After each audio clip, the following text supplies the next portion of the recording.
In a rain-swept hospital room, a white woman gave birth to twins, one white and the other black, their cries piercing the sterile air. Elna's heart swelled with love, but the world outside whispered doubt. Her husband, David, stood frozen, his eyes tracing the impossible contrast between his sons. Joy turned to anguish as suspicion tore at their bond, unraveling a family in a single night. Beneath the surface lies a secret, of love that defied prejudice, of a legacy hidden in shadows. This is a tale of heartbreak, reunion, and the unbreakable ties that bind us under the sunlight. The rain hadn't stopped, a relentless drumbeat against St. Mary's Hospital that seemed to echo the chaos in Elena's heart. She lay on the delivery bed, her breaths jagged, each contraction a wave crashing through her. David's hand was a lifeline, his knuckles white as he gripped hers, whispering, "You're doing great, Elena. Just hold on." His voice trembled, betraying the fear he tried to bury beneath love. The room buzzed with urgency. Machines beeped, nurses darted, their faces taut with focus. But one nurse, Helen, lingered at the edge, her sharp eyes flicking between Elena and David, a shadow of suspicion in her gaze. "Push, Elena, push!" Dr. Carter's command cut through the haze. Elena's scream tore the air, raw and primal, as she summoned every ounce of strength. A cry, high, piercing, erupted, and the first baby was born. "It's a boy," a nurse announced, lifting the child, his skin pale as moonlight, like Elena's. David's breath caught, a smile breaking through his worry. "Liam," Elena gasped, naming him in a fleeting moment of joy. But the relief was short-lived. Another contraction seized her, fiercer than before. "One more, Elena. You can do this," Dr. Carter urged. With a final wrenching cry, she brought the second twin into the world. Another boy, his wail strong, but when the nurse held him up, the room seemed to freeze. His skin was dark, a rich brown that stood in stark contrast to Liam's. David's smile vanished, his eyes widening as he looked from the baby to Elena. "Noah," she whispered, her voice barely audible, naming the second boy with a tenderness that belied her exhaustion. The nurses exchanged glances, a silent current of confusion rippling through the room. Helen's lips pursed, her earlier suspicion now a quiet accusation. "Two boys, healthy," Dr. Carter said, her tone professional but strained, as if sensing the storm brewing. Elena, catching her breath, turned to David, searching his face. "They're ours, David. You know that, right?" Her voice was a plea, fragile yet fierce. David nodded, but his eyes lingered on Noah, a flicker of doubt clouding them. That flicker pierced Elena like a blade. Hours later, in the dim recovery room, the twins slept in their cribs, Liam's pale cheeks glowing under the soft light, Noah's darker ones absorbing it. Elena, propped up on pillows, watched them, her heart swelling with love, but heavy with dread. David sat beside her, silent, his hands clasped tightly. The weight of his unspoken questions hung between them. "They're beautiful," she said, forcing a smile. "Our boys." David managed a nod, but his gaze darted to Noah, and Elena saw it, the crack in his trust. The days that followed were a blur of hospital visits and whispered gossip. Clara, David's mother, arrived with flowers, her smile faltering when she saw Noah.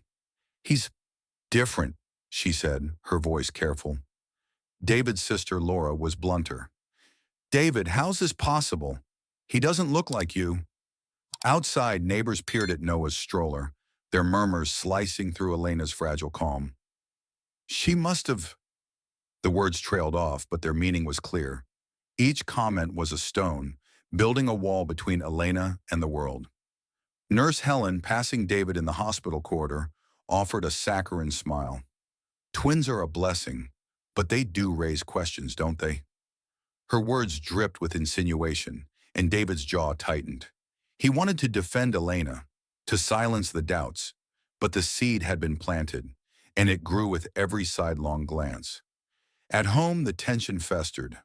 Elena cradled Noah, singing softly, "Fields under the sunlight, where love knows no shade," a folk song her grandmother had taught her, its melody a fragile tether to her family's hidden past. Liam slept in her lap, his tiny hand curled around her finger. David watched from the doorway, his silence louder than any words.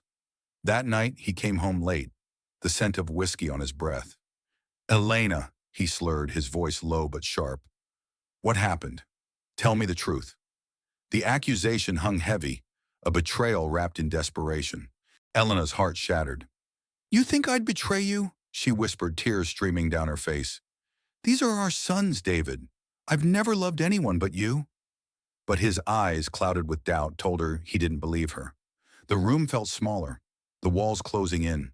She stood, clutching Noah, her voice breaking. "If you can't trust me, I can't stay." In the dead of night, while Liam slept in his crib, Elena packed a small bag.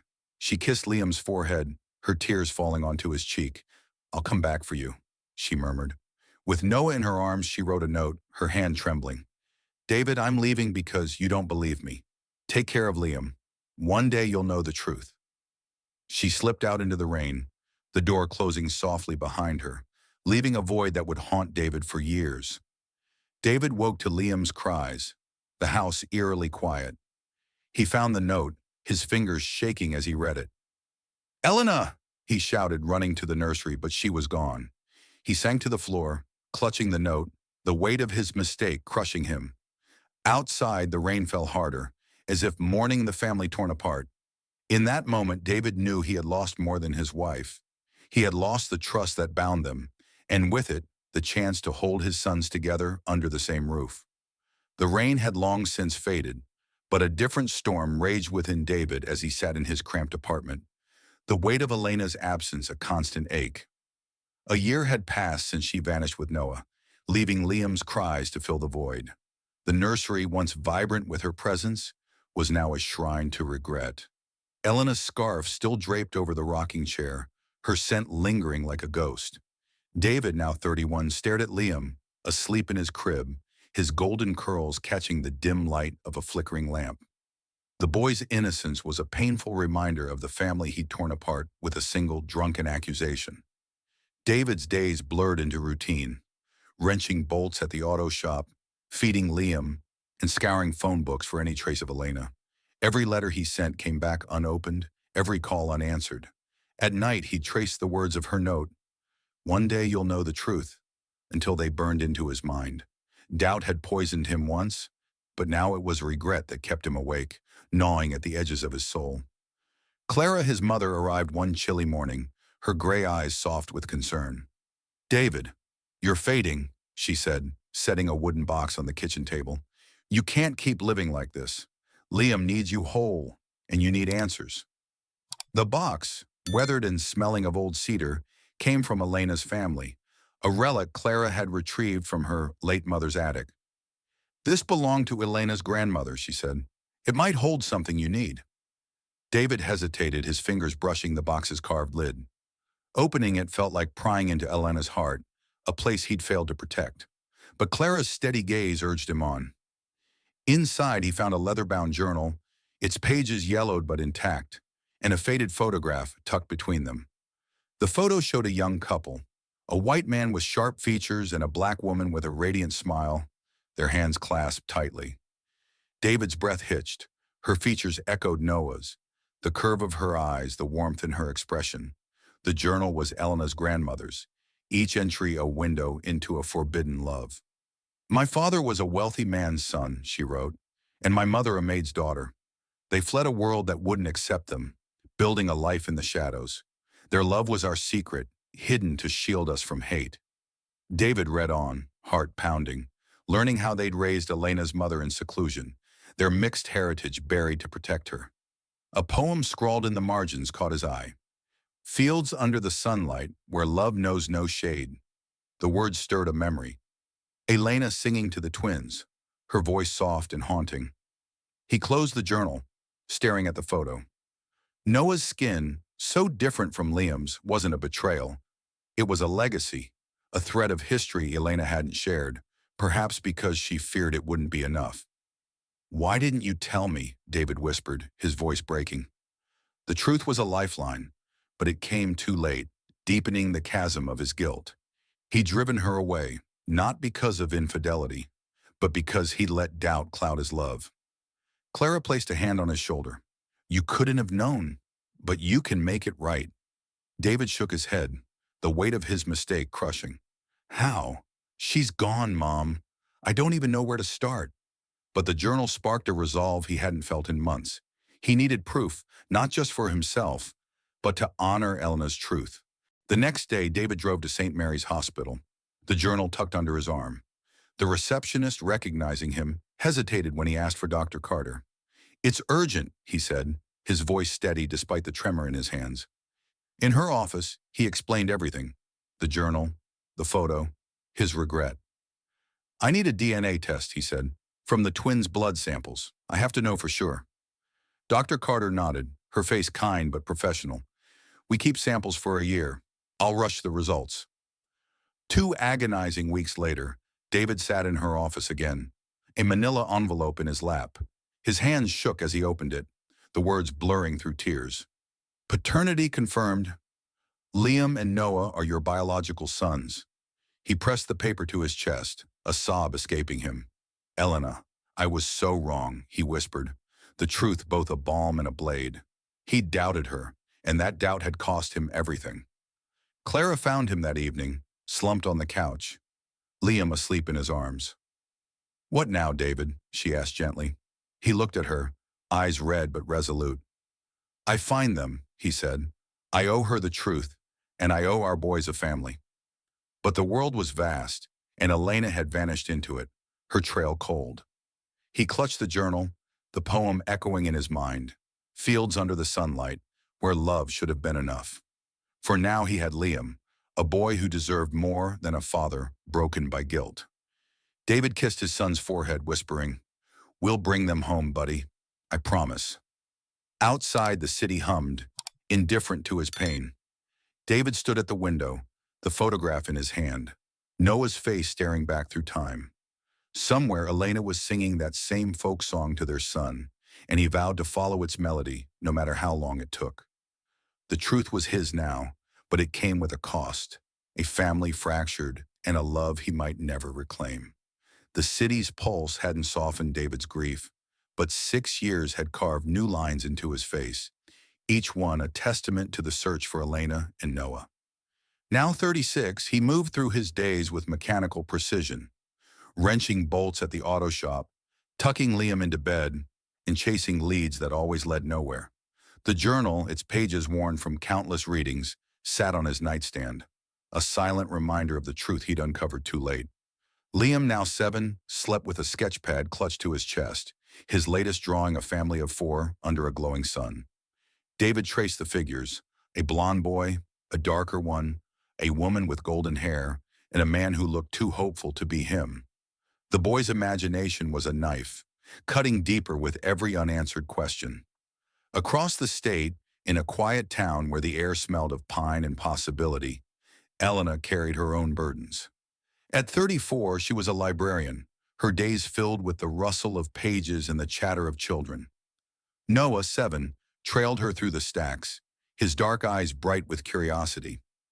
Mom, who's my dad? He'd ask, or, do I have a brother? Each question was a pebble in Elena's heart, piling into a weight she couldn't shift. One day, sweetheart, she'd say, ruffling his curls, you'll meet them. She never spoke of the betrayal that drove her away, the night David's doubt shattered her trust. Instead, she poured love into Noah, shielding him from the world's sharp edges. At the library, Elena taught Noah a folk song her grandmother had sung, Fields Under the Sunlight, Where Love Knows No Shade. Its melody wove through their evenings, Noah's small voice joining hers as they washed dishes or sat on their porch, the stars their only audience. The song was more than music. It was a thread to her family's past, a secret she hadn't shared with David, fearing it wouldn't quell his suspicions. Now it was her anchor, grounding her in a life rebuilt from ashes. But when Noah sang, his voice pure and strong, Elena's eyes would sting, memories of Liam's tiny hand in hers flooding back. Noah wasn't untouched by the world's cruelty. At school, a boy named Timmy sneered, "Why's your skin so dark? You don't belong here." Noah's fists clenched, but Elena's words echoed. You're special, Noah. Don't let them dim your light. He forced a smile, but the taunts lingered, a shadow he carried home. One afternoon, an elderly patron at the library, Mrs. Green, overheard Noah humming the folk song. That's an old tune, she said, her eyes crinkling. My people sang it in the fields long ago. Elena froze, her throat tight. It's from my family, she whispered, and Mrs. Green nodded, as if recognizing a shared history. The moment was fleeting, but it tethered Elena to the legacy she'd kept hidden, a legacy Noah embodied. In the city, Liam's world was quieter, his blonde hair and blue eyes shielding him from the scrutiny Noah faced. But he felt the absence of something, someone he couldn't name.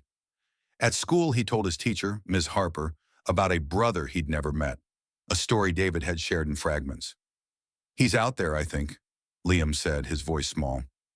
Ms. Harper, touched, mentioned it to David at a parent-teacher meeting.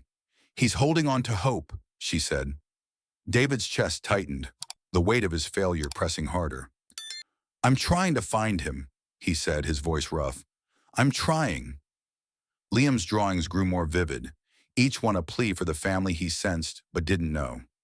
One night David found him asleep, a sketch of two boys, one blonde, one dark, playing under a tree. Noah, David murmured, the name a prayer. He'd exhausted every lead, phone calls, private investigators, even a trip to Elena's hometown. But the trail was cold. Still, Liam's hope fueled him. He couldn't give up, not when his son's heart was tethered to a brother he'd never held. Elena, too, felt the pull of what she'd left behind. At the library, she'd linger over books about twins, her fingers tracing stories of siblings reunited. She'd kiss Noah's forehead, whispering, I'll bring us back together, I promise. But fear held her back, fear of David's doubt, of the world that judged her son. She'd fled to protect Noah, but the cost was Liam, a wound that never healed. The folk song became her refuge, its lyrics a vow to keep her son's heritage alive, even if she couldn't yet unite them. In the city, David stood at his apartment window, the journal open to the poem. Fields under the sunlight, where love knows no shade. He'd memorized it, a lifeline to Elena's truth. Liam's latest drawing lay on the table, a beacon in the dark. I'll find them, he vowed, his voice steady despite the years of failure. Across the miles, Elena sang to Noah, the same melody weaving through their separate lives, a thread of hope neither could see but both could feel. Their worlds, though apart, were bound by the boys who carried their love. Liam's sketches and Noah's songs were whispers of a family that refused to stay broken. Somewhere in the space between city and town, fate was stirring, ready to pull them back together. For now they lived in parallel, two halves of a whole, waiting for the moment when the sunlight would reveal what had been hidden all along. The ache of separation lingered, but for Liam and Noah, now 8, the world held new wonders that summer. At a sprawling camp on the outskirts of town, where emerald fields met a shimmering lake, the air buzzed with laughter and the promise of adventure. Liam, his blonde hair catching the sun, arrived with a backpack slung over one shoulder, his blue eyes scanning the crowd. Noah, curls bouncing as he ran, clutched a water bottle, his dark skin glowing under the afternoon light. Neither knew the other was there, yet fate, like the breeze stirring the pines, was pulling them closer. The first day was a blur of games and introductions, but trouble found Noah by noon. Near the basketball court, a lanky boy named Jake, flanked by 2 others, blocked his path. Hey kid, you lost or something? You don't look like you belong here, Jake sneered, his words sharp as thorns. Noah's fists clenched, his heart racing, but he remembered his mother's voice. You're special, Noah. He stood tall, but his silence only emboldened Jake, who stepped closer, smirking. Liam, tossing a ball nearby, caught the scene. Something stirred in him, a fierce, unnameable urge to protect. He strode over, his voice steady but fierce. Leave him alone. I've got a twin brother out there, darker than you'll ever be, and he's worth 10 of you. Jake froze, thrown by Liam's intensity, then muttered something and slunk away with his friends. Noah's eyes widened, a grin breaking through. You really have a twin like that? He asked, hope flickering in his voice. Liam nodded, tossing him the ball. Yeah, my dad says he's out there somewhere. Name's Liam, by the way. Noah caught it, his smile growing. I'm Noah. My mom says I've got a brother too. The words hung between them, a spark of connection neither could name. They played basketball, Noah's quick feet matching Liam's sharp passes, their laughter weaving a bond that felt older than their years. Emma, a bespectacled girl with a mop of brown hair, joined them on the court. She'd been teased for her thick glasses, but carried a quiet confidence. Nice moves, Noah, she said, dodging a stray ball. Want to learn a trick shot? She showed him how to spin the ball off his fingers, her grin infectious. Noah, usually shy with strangers, lit up, mimicking her until he nailed it. You're a natural, Emma said, and for the first time that day, Noah felt like he belonged.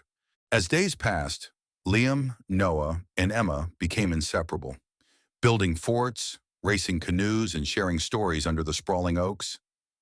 Liam spoke of his dad, a man who worked with machines and told tales of a missing brother. Noah shared how his mom sang a song, Fields Under the Sunlight, Where Love Knows No Shade, that made him feel safe. Emma listened, her eyes bright behind her glasses. That's beautiful, she said. My grandma sings old songs too. They're like secrets you carry. Noah nodded, feeling a warmth he couldn't explain. One night, beneath a sky ablaze with stars, the campers gathered around a crackling fire. The counselors strummed guitars and kids roasted marshmallows, their faces glowing. Noah, nestled between Liam and Emma, felt a tug to share something of himself. Can I sing? He asked, his voice small but steady. The counselor handed him a flashlight, a makeshift spotlight. Noah stood, clearing his throat, and let the folk song pour out. Fields under the sunlight, where love knows no shade. His voice, clear and soulful, hushed the crowd. Even Jake, who sat at the edge, his sneer softened. Liam watched, mesmerized, a memory stirring, his dad humming a tune that felt like this one, long ago. Emma clapped softly, whispering, You're amazing, Noah. When he finished, the campers erupted in cheers, and Noah's cheeks flushed with pride. He sat, bumping shoulders with Liam. That's my mom's song, he said. Liam grinned. It's like I've heard it before. Later, under the moonlight, Liam and Noah sprawled on a blanket, staring at the stars. My mom says my brother's out there, waiting, Noah said, his voice soft. Liam turned, his eyes serious. My dad says the same about mine. Maybe they're closer than we think. The words felt heavy, like a truth just out of reach. They exchanged phone numbers, scribbling them on scraps of paper, promising to call after camp. You're like my brother already, Liam said, half joking, but his heart meant every word. Emma, nearby, overheard and smiled. You two are stuck together now, she teased, tossing a pebble into the lake. Noah laughed, but his gaze lingered on Liam, a question forming he couldn't yet ask.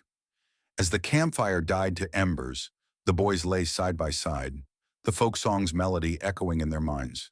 They didn't know they were twins, but their souls did, drawn together by a bond stronger than distance or time.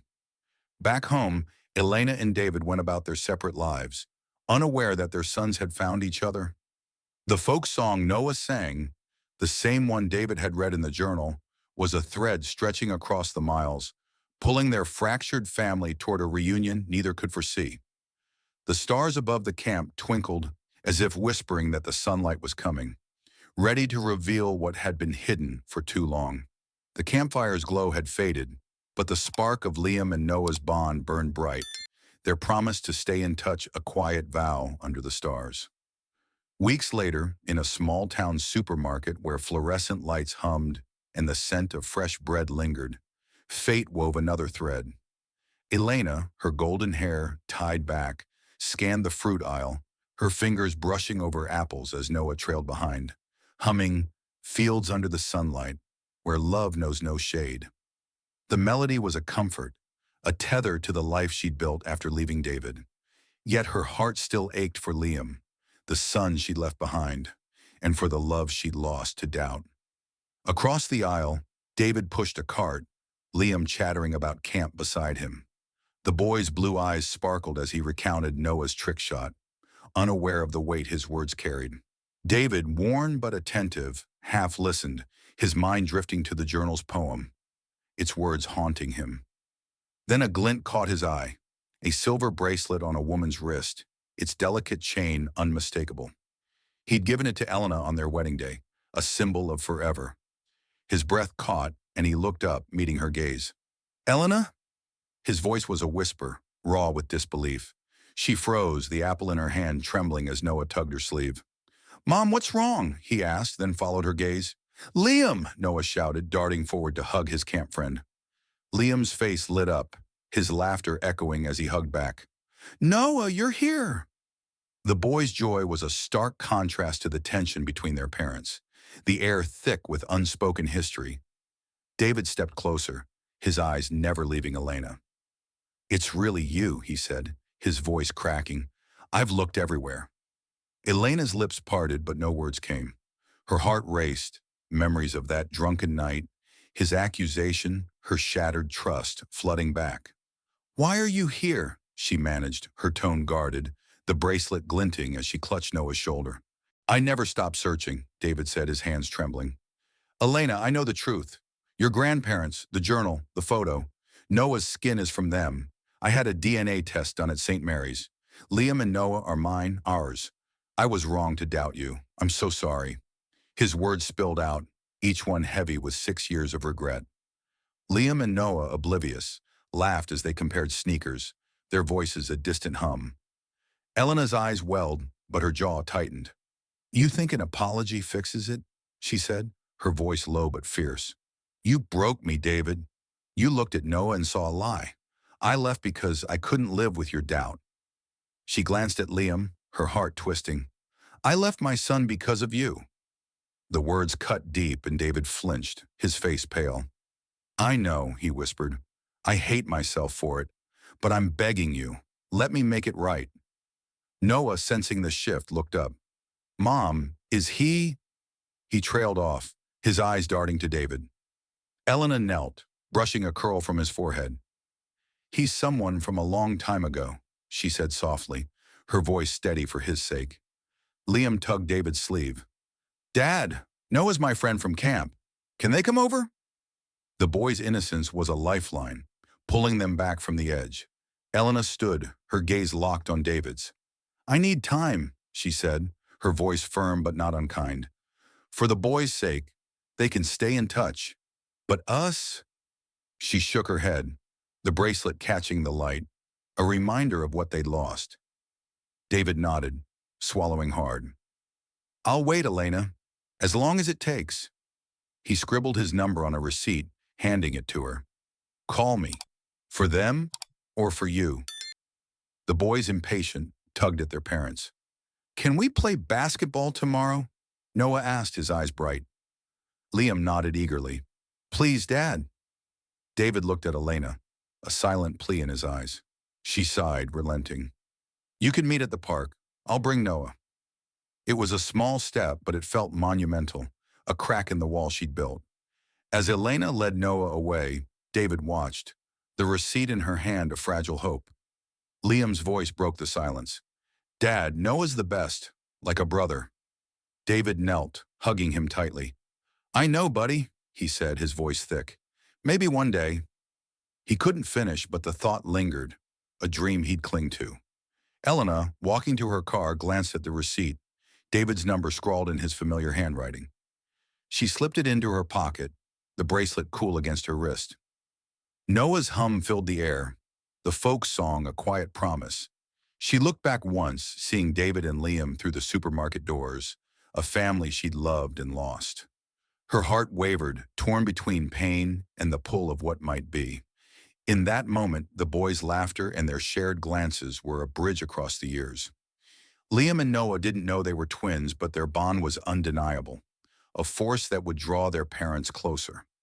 The sunlight, hidden behind clouds, was waiting to break through, ready to illuminate the truth they'd all been searching for. The supermarket's fluorescent lights were a distant memory, but the weight of that chance encounter clung to Elena like a shadow. She stood in her small kitchen, Noah's laughter drifting from the living room, where he sketched a basketball court, his crayons dancing with dreams of playing with Liam again. The receipt with David's number lay on the counter, its edges curling, a silent challenge.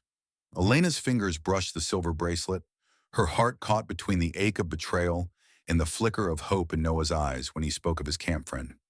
She'd agreed to let the boys meet at the park, a concession for their sake, but each step toward David felt like walking a tightrope over a chasm of pain. Across town, David tossed a basketball to Liam in their cramped backyard, the boy's giggles a balm for his restless soul. The promise of seeing Noah again had lit Liam up, his chatter filled with plans for trick shots and races. David smiled, but his thoughts were with Elena, her guarded eyes, the tremor in her voice when she'd said, "I left because of you." He'd spent 6 years searching, and now with her so close, the distance between them felt wider than ever. He vowed to prove himself, not with words but with time and truth. The park meeting came on a crisp Saturday, the air alive with the rustle of leaves and children's shouts. Liam and Noah raced to the basketball court, their sneakers pounding the asphalt. "Bet I can make a three-pointer first," Noah challenged, his grin wide. Liam laughed, stealing the ball. "Dream on!" Their play was effortless, a dance of instinct and joy, as if they'd never been apart. Elena and David stood at the sidelines, a cautious space between them, watching their sons with a shared ache. David broke the silence, his voice low. "They're like brothers already." Elena nodded, her gaze fixed on Noah's spin move, a trick Emma had taught him at camp. "They deserve that," she said, her tone soft but firm. "But us, I don't know, David." He stepped closer, careful not to crowd her. "I'm not asking for forgiveness yet, just a chance to show you I've changed." He pulled a small book from his jacket, a worn copy of Winds of Freedom, Elena's favorite. "Found it at a used bookstore. Thought you'd like it back."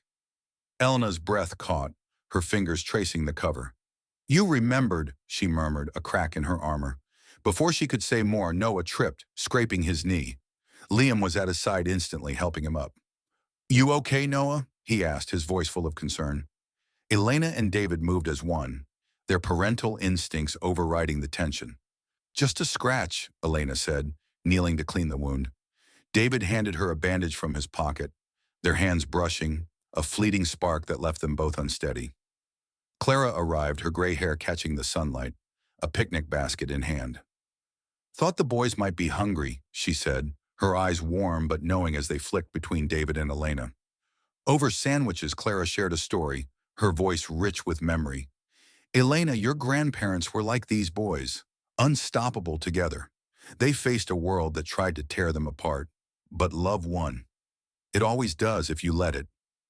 Elena's throat tightened, the folk song's melody echoing in her mind. "Fields under the sunlight, where love knows no shade."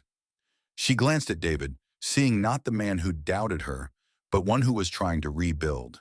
Weeks turned to months, the boys' meetings a steady rhythm pulling their parents closer. David coached them at the court, praising Noah's precision, earning shy smiles. Elena began texting him, short updates about Noah's school, then longer messages about her day. One evening at the park, Noah spilled water on Liam's shirt, and both boys erupting in laughter. Elena and David joined in, their chuckles mingling, a moment of lightness that felt like home. David caught her hand, his touch tentative. "Stay with us, Elena," he said, his eyes pleading. "Let's be a family again."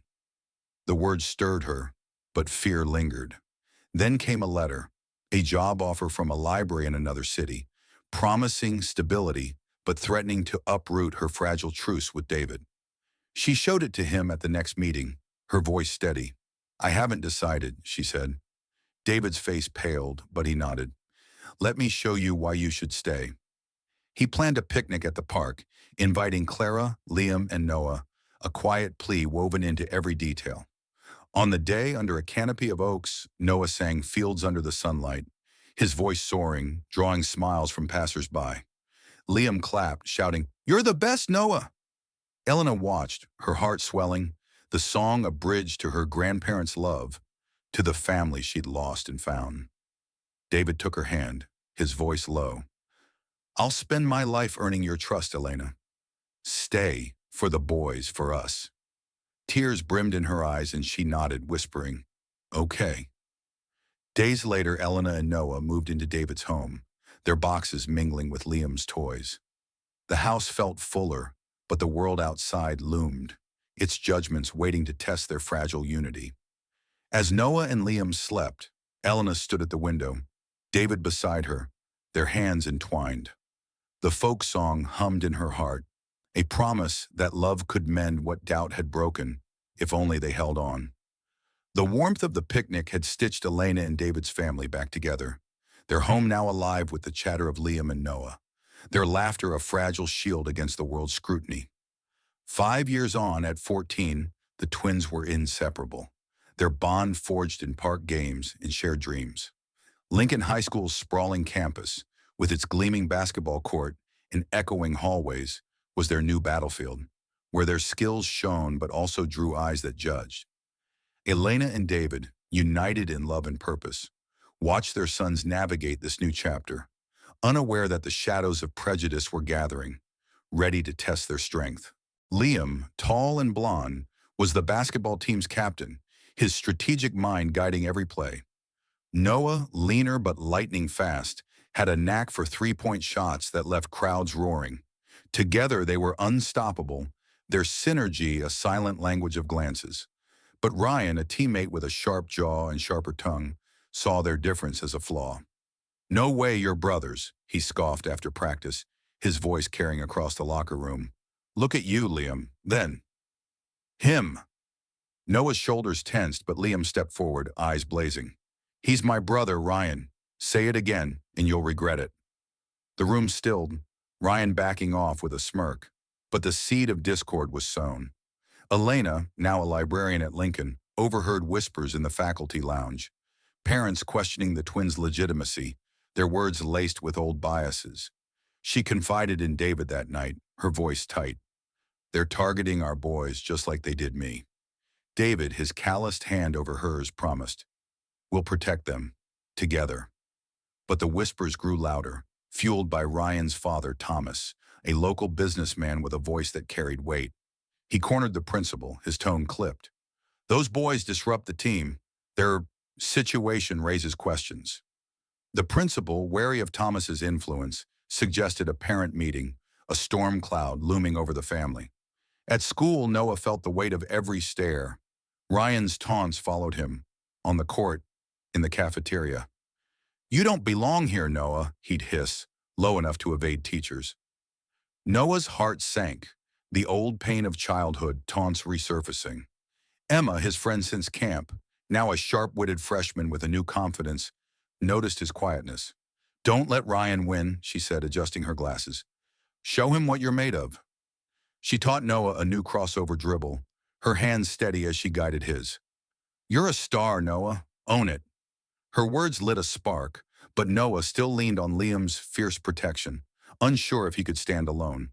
The tension erupted when Ryan posted a photo online. Liam and Noah mid-game, captioned, "Brothers? Doubt it." The post spread, comments piling up with cruel speculation. Liam, furious, wanted to confront Ryan, but Elena urged restraint. "Prove them wrong with who you are," she said, her voice steady despite her own anger. David nodded, adding, "They can't break you if you stand together." The school, responding to the uproar, announced a diversity workshop, a chance to address the growing divide. Elena and David volunteered to help, determined to shield their sons and change hearts. The workshop, held in the school's auditorium, was packed. Students, parents, teachers, and a glowering Thomas. Liam and Noah, nervous but resolute, took the stage. Liam spoke first, his voice clear. "We're twins, born minutes apart. Our family story isn't what you think, but it's ours." Noah, clutching a note card Emma had helped him write, shared their history, their separation, their grandparents' hidden love, the folk song that bound them.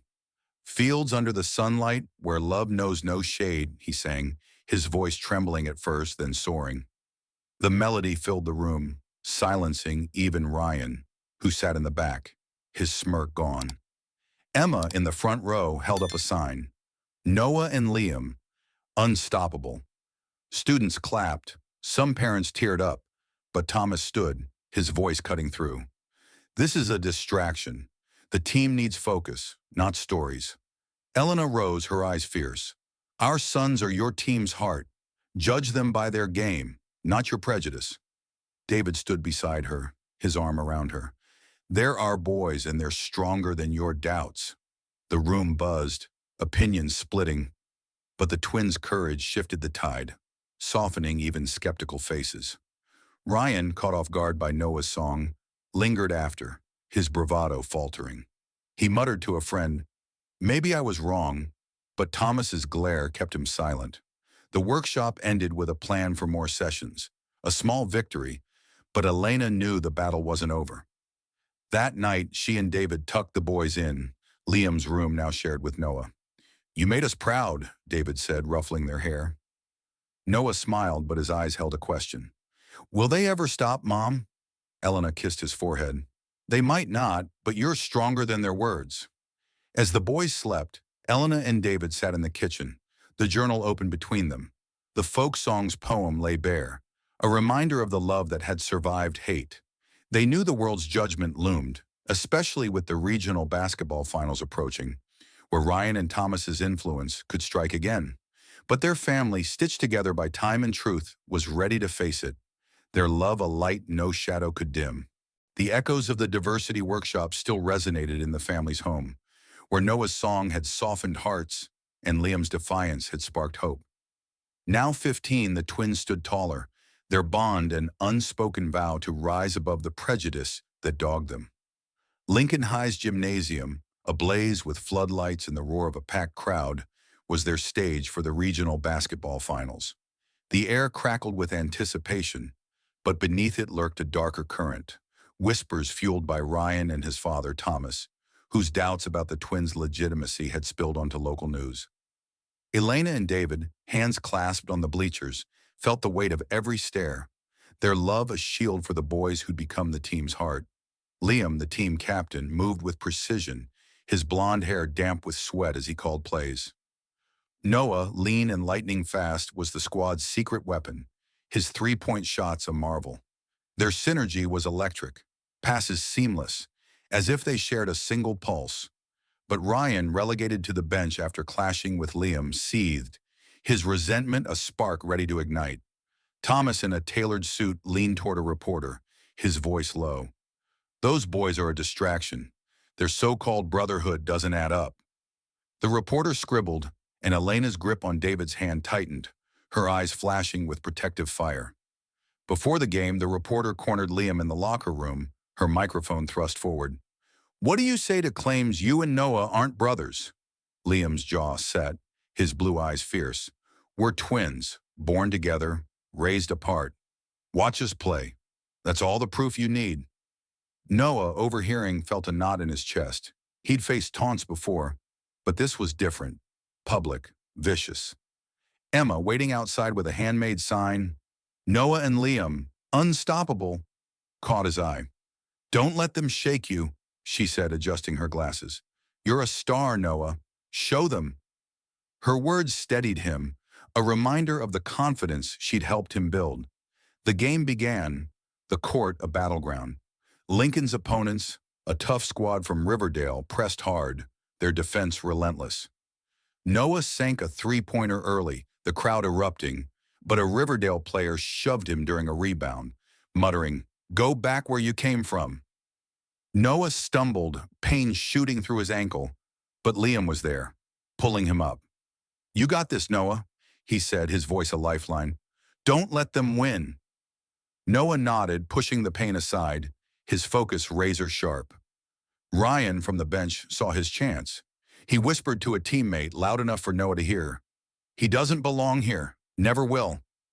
The words stung, rekindling Noah's childhood fears of rejection. But Emma's voice rang in his mind, "Own it," and something shifted. At halftime, with Lincoln trailing by 5, Noah approached Ryan, his voice steady. "I'm Liam's brother, Ryan. I'm here to stay. Deal with it." Ryan blinked, caught off guard by Noah's fire, his smirk faltering. Liam, overhearing, clapped Noah's shoulder, pride in his eyes. "That's my brother," he said, loud enough for the team to hear. The second half was a war. Liam orchestrated plays, feeding Noah for another three-pointer. narrowing the gap. With seconds ticking down, the score tied. Liam passed to Noah at the arc. The Riverdale player lunged, fouling him hard, but Noah stayed upright, drawing a whistle. 3 free throws, a chance to win. The crowd hushed, Thomas's scowl burning from the stands. Noah bounced the ball, his heart pounding, and sank the first shot, then the second. On the third, he glanced at Liam, who nodded a silent, "You're enough." The ball arced, swishing clean, and the gym exploded in cheers. Lincoln won, and Emma's sign waved wildly, her voice lost in the roar. After the buzzer, Noah grabbed the mic from the announcer, his breath ragged but resolute. "This is for my family," he said, his voice carrying. "For my brother Liam, my mom, and my dad. For everyone who thinks we don't belong." He sang unprompted, "Fields under the sunlight, where love knows no shade." The folk song soaring, its melody a testament to his grandparents' love, to the legacy he carried. Liam joined him, his arm around Noah's shoulders, and said, "We're stronger than any doubt. Together, we're unstoppable." The crowd rose, some in tears, others clapping, the song uniting them in a moment of truth. Ryan lingered by the bench, his head bowed. Later, in the locker room, he approached Noah, mumbling, "I was wrong. You're good, man." Noah nodded, no anger left, only resolve. Thomas, silent, left the gym, his influence dimmed. Elena and David rushed to the court, hugging their sons, pride swelling. "You changed hearts tonight," Elena whispered, her eyes wet. David, voice thick, added, "You're our everything." In the weeks that followed, the twins' story spread, inspiring a community to rethink its biases. Elena and David began a book, chronicling their journey, while Liam and Noah launched a free basketball camp for kids, teaching unity through sport. At the camp's opening, under a blazing sun, Noah sang the folk song again, Liam's voice joining his, their family whole. The fields stretched beyond, a promise of a future where love, not shade, defined them. The sunlight lingered on the court, a golden promise kept. Liam and Noah, hand in hand, stood as brothers unbroken, their family a beacon of love that outshone prejudice. The folk song's melody, "Fields under the sunlight, where love knows no shade," echoed in their hearts, a legacy of resilience. Their story, etched in sweat and song, reminded us that family is forged in trust, not doubt. As the crowd's cheers faded, their light endured, a call to embrace what unites us. Thank you for listening to this journey. Don't forget to like, subscribe, and join our channel for more stories that stir the soul.